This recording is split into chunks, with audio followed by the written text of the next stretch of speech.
Twilight 5, like this will probably be good. And you're like, no, you burned me 4 times. No, the downside to Twilight from the beginning was the fact that the main character, Bella, didn't actually want anything. Kratos' wants are very clear. She wants love. He's going for That's it. more than Kratos wants. No, she doesn't. She's not even sure. She wants to be loved and protected. She has no idea what she wants. She's just like, I think I'll be here until someone acts upon me. Right. See? Girls know what I'm talking about. So is Kratos. She's boring as shit. Until you...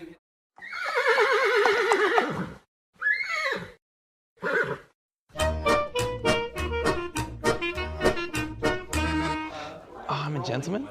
Okay. All right. Hey, everyone. This is Joel over here from Horse Skeleton. I'm with an amazing guest called Ashley. I guess you can introduce yourself. I mean, everyone already knows who you are, but like... Yeah, hi. I'm Ashley from Rooster Teeth. Yeah, it's great to have you here. Today we're going to be talking about just pretty much anything to do with Rooster Teeth, a couple of different questions that I have just as a fan. I interviewed her last year for Ono Storytime for the segment. Have you guys heard that? I think you remember that. Yeah, I do. Yes. All right. That's good. So that's like a good impression? Or Absolutely. Like did? Okay, cool. Well, it was more one of those like, watch out for this, guys. Yeah, that's a lot of people said that. What is the big draw about this weekend for you that's kind of happened so far? Well, I mean, the big thing is I hope everyone's actually here for RTX Sydney. We have air conditioning this year. That's our big selling point for this year. Is the temperature's livable. Yay!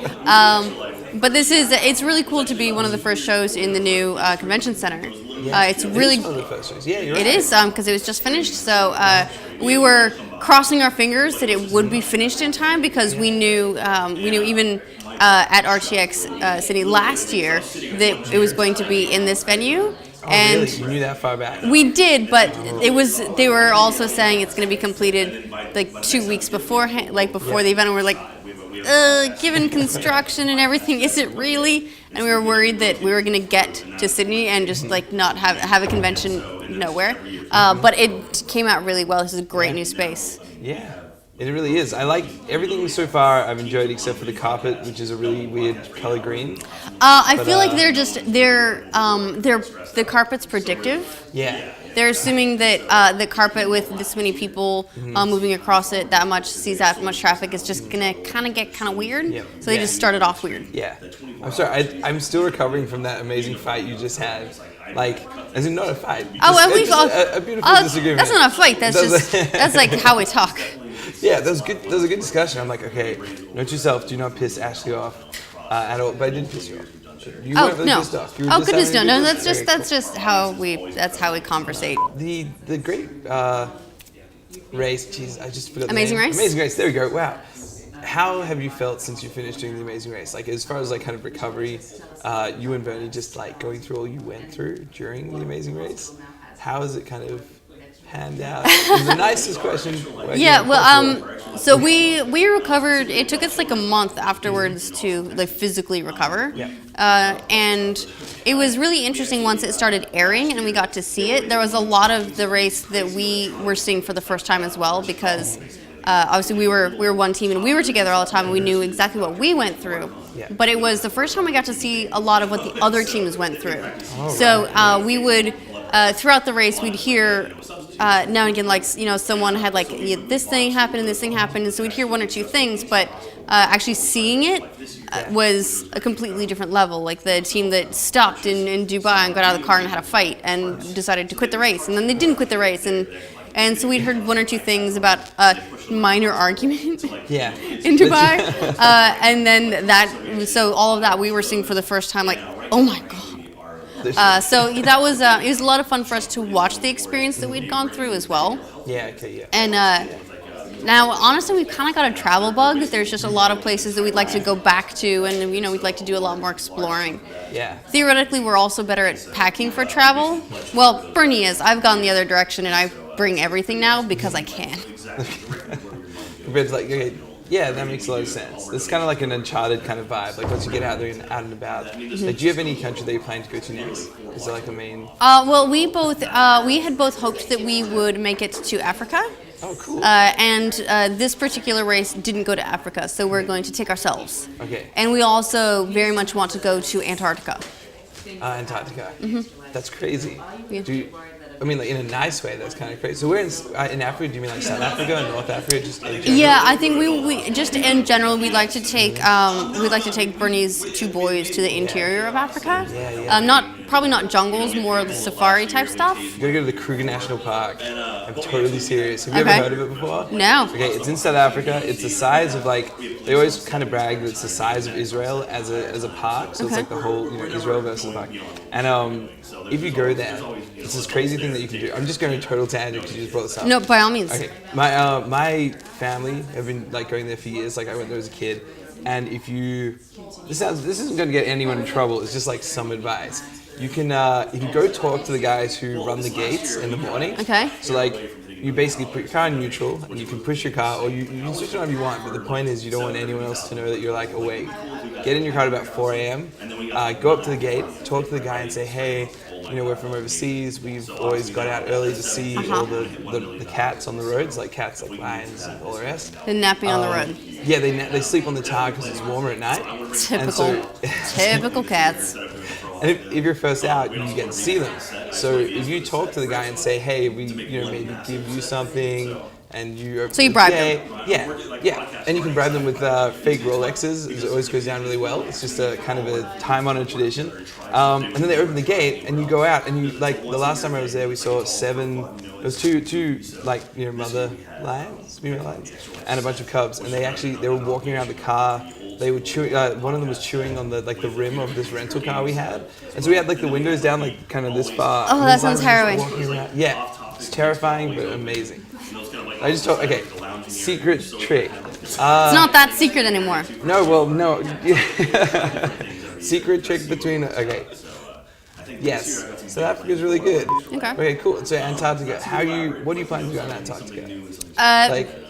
Honestly, as far as Bernie is concerned, he just wants to put a toe down on Antarctica so he can check it off his continent list. But really, we want to go down. We want to see the bases they've got. We'd like to do excursions to see the penguins and all that, and just see what it has to offer because it's such a unique ecosystem. Yeah, I think that sounds awesome. That's crazy. Maybe dip a toe in, do some swimming. It's probably balmy. Yeah, that's crazy. Okay, what was the first convention you ever went to? These are questions that a couple of our listeners wrote in before. I'm just trying to make sure I get them in order. What was the first convention you ever went to? The very first convention I went to was the original PAX in Seattle. Okay, cool. So 2004. What's your favorite convention? Outside of Rooster? I really love E3. Okay, cool. For me, E3 is very much like a family reunion because I've spent so much time in the industry and there are so many people that will be at E3 that I will only see that one time of year. So it's kind of a non-standard reason for liking E3. Obviously, all the announcements are very exciting and there's a lot going on. It's all very loud and very impressive, and that's cool. But I really like seeing a lot of my industry colleagues, and it's the one time of year that I see all of them in one place together. In one spot. Yeah, that's cool. All right. Now, Guy Blumberg. We're acquainted. You're acquainted. Okay. Do you have any embarrassing stories? I'm just going to ask you this as just a, just a random sideball. Just to try to, you want to blackmail. Well, he's a great guy. I didn't mean that pun, but Yug is a great guy, and these come from a couple of different questions that we had. And one of them was they'd heard in conversation that he mentioned that he knew you and Bernie, as in with your history from the Fragdolls and being in Ring for Australia, everything like that. Do you have any crazy stories that you're allowed to talk about? Well, the real difficulty with telling any sort of embarrassing stories about Guy is that he would have already told them. He's a very open, very straightforward guy. And so there's really not a lot you can say about him that he hasn't already said. He's one of my favorite people for sure. He was there. I believe he was there when I've met Bernie. He's been there. He's actually been there for a lot of really major moments in my life, and he's the person who really took me under his wing and brought me into the Australian development community when I was down here.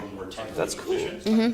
That is really awesome. So not so much embarrassing as he's just really wonderful. He is just really wonderful. He does amazing magic tricks, right? He does wonderful magic tricks. We're gonna get are you taking a quick photo? All right, cool. Sorry, I didn't mean to. That's all right. All right, no, that's fine. We can cut and paste. Yeah, movie magic, right? Movie we got two magic. cut. The No and the Patch Yep. of those two independent publications. Is there anything that you can kind of tell everyone about the future of what's happening in the next year for either of them? Well, a little bit. It's not news so much, but obviously we ended the patch. Yeah. So we it is totally. Well, we took it offline at the end of 2016 with the idea of. It's a sad day. Well, really with the idea of reworking it. One of the things about a lot of the more recent Rooster Teeth broadcast productions, because we have a dedicated broadcast department now, and that's how we get things like Heroes and Halfwits and Always Open, and and we've got a lot of new shows that have been piloted as well. So Spot of Science is a broadcast show. John's been doing some pilots for Enjoy the Show, and so on and so forth. So the way broadcast works has been changing, and one of the first changes was adding things like a focus to the various productions. And the way the patch started, it was the first podcast that wasn't the Rooster Teeth podcast that Rooster Teeth did. So there wasn't at the time as much of a need to really hone in on what a thing is. It was we talk about games too much on the podcast, so we're just going to make a podcast next to it that's the patch. First is the Rooster Teeth Game Hour. We'll name it later. Oh, now it's the patch, and we're going to talk about some video games and stuff. Yeah. And so that was the extent of the direction for that production, and that's really just not enough for Rooster Teeth anymore. Yeah. We've got other podcasts where video games are discussed. We've got The Family's Grown. Dude Soup has, or Funhouse has Dude Soup. We've got, like Screw Attack has Try Hard. Achievement Hunters got Off Topic, and they frequently talk about games. Kind of Funny's got the Kind of Funny Game Cast and all that sort of stuff. So there are now a lot of video game podcasts within Rooster Teeth. Yeah. So the direction of I guess we'll just talk about video games doesn't cut it anymore. Okay. Yeah. So the goal was to take it offline, like let it rest a little bit, let us think about it without having to rush into a new production the next week, and decide what it is that we want to do with it. What is it that will make it unique, that will add to the ecosystem, instead of just being another podcast that maybe sometimes people will watch. Yeah. And we want it to be we want it to be really good. Yeah. Like Heroes and Halfwits, as in having a focus. Gotcha. Exactly. Very good answer. Thank you. I didn't mean I'm assuming you would have good answers. So Greg Miller from Kind of Funny Games. Yeah. You want to talk about Greg? No, I was just looking over at Tim. Oh right. Okay. Go. What's up, Tim? Doing good. How you doing? When they came on, how long ahead of time did you guys have it planned out? When you saw Greg Miller with IGN, when he kind of left, up at noon, started Kind of Funny. I'm just remembering, these are all once again questions from our listeners. So, how long did you know that you were actually going to get Greg Miller on? It was actually a very organic process. So the reason that the Rooster Teeth and Greg Miller met was when I moved back to the U.S., I was working with IGN, so I was working with Greg, and Rooster Teeth was asking me for potential people that we could include in a production that they were working on. It was kind of weird and kind of crazy, and they were looking for big personalities called The Gauntlet. Yes. Season 2. That's what I thought. Okay, yeah. And Which is awesome. The number one person I could think of suggesting was Greg Miller, because he's a huge character. He's happy to play the heel. Yeah. He's a very big, very passionate, very legitimate gamer. So I was like, get Greg. Yeah. And so they brought him in, and that was how the relationship between Rooster Teeth and Greg Miller started. And then I left IGN before he did, but I stayed in touch with a lot of those guys. All the Kind of Funny guys are very good friends of mine as well. So we all just, we stayed in touch after I moved down to Rooster Teeth. A couple of them came down and would tour on occasion, or if they were down for South by Southwest or anything like that. And that just over time, they knew they met and got acquainted with a lot of other people in the company as well.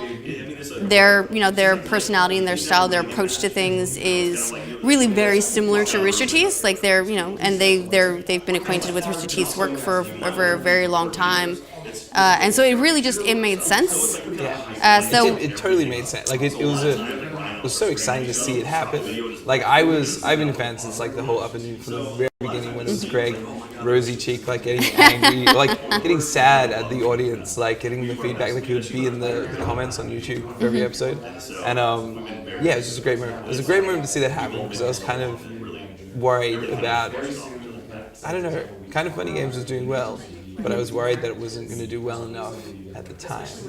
But I thought it was. It does.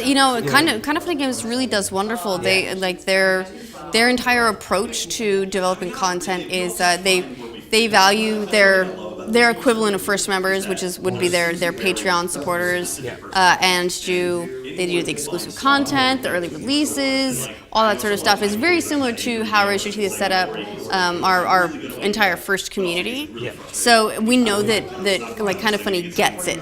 Yeah. And what they're doing is working great. Okay. And so like Kind of Funny Games, it's all very cohesive. Yeah.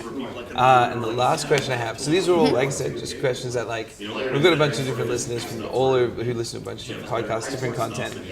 This is a bit of a weird one, but it's like kind of hit and miss for the IGN connection.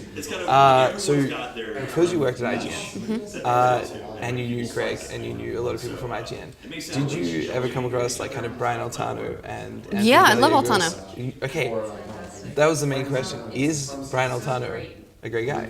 Brian Altano is amazing. He is an amazing guy? Yeah, I love Brian Altano. He's easily like one of the people that I still know at IGN. He's got to be my favorite. He's really lovely. All right, that was my question. He's so funny, and he's just like he's so kind, and he's so thoughtful, and he's just so nice. God damn it. You just kind of want to punch him and tell him to not be great, because he's making everyone else look bad. Okay. But I love Brian. He's that like warms my heart. Seriously, that was my question. Because like I think Brian Altano is awesome, and I was always kind of wondering because of the connection to IGN. So like the comedy button. Yeah, I love his work with comedy button. Yeah, it's hilarious. Even though it can be like pretty crass, it's like. Oh sure. It's a good crass. But you have to push limits a little bit, or you're not doing comedy right. As I said, I'm Joel. Either way, from Horse Skeleton, I'm here with Ashley, and that was a great interview in my opinion. And so, with any parting words, do you want to like do a cool wave of the camera? Come to RTX London.